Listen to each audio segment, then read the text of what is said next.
Good morning, families. This is Mrs. Jarmon, and this is my 6th year teaching 6th grade science at Washington Middle School. I'm just going to briefly go over some important information for you and your students. So you have access to your students' science Schoology page. That's going to have all of their digital assignments on it. It also will have the parent letter that I sent out the first day of school, and I'll leave that up there for you. So if you have any questions, you can always refer back to that. You can always also contact me. The important thing probably for you, less your student, is how are we going to grade them? So here at Washington Middle School, all of our science teachers adhere to the 4-point scale. So what that means is in 6th grade, if your student gets a 3, which is a B, or a 4, which is an A, they are meeting or exceeding standard. So they're exactly where I would love for them to be. If they get a 2, that means they're approaching the standard and we're close. We just need to do some remedial learning. If they get a 1 on something, that means we're still working on it and we've got a little bit to go.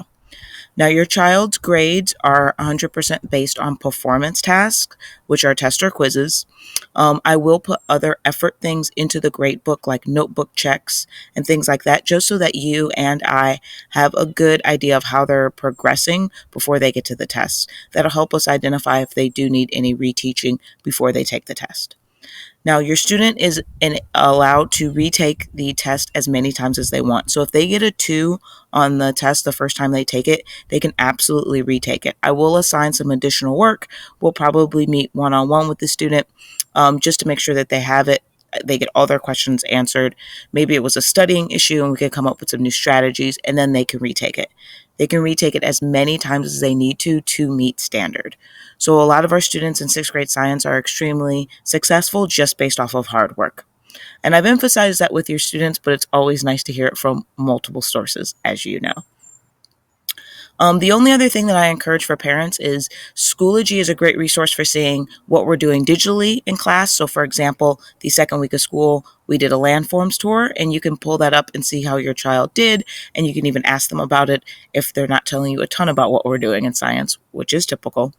But Skyward has their official grades. So if you want to see how they're doing on what will be the report card, please feel free to check Skyward. They won't have a science grade until they take their first test, which is probably the week before conferences. So that's a great time to double check for science.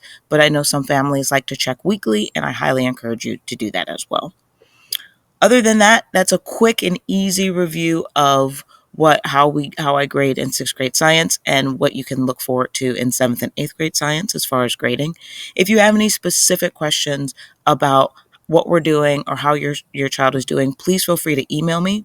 I am coaching cross country in the fall and track in the spring, so email is probably the best way to reach me. However, I am available to set up one-on-one appointments, and we can definitely work through that, whether that is virtually or in person.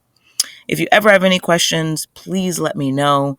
I'm so far enjoying all of your wonderful little humans, and it's going to be a great year.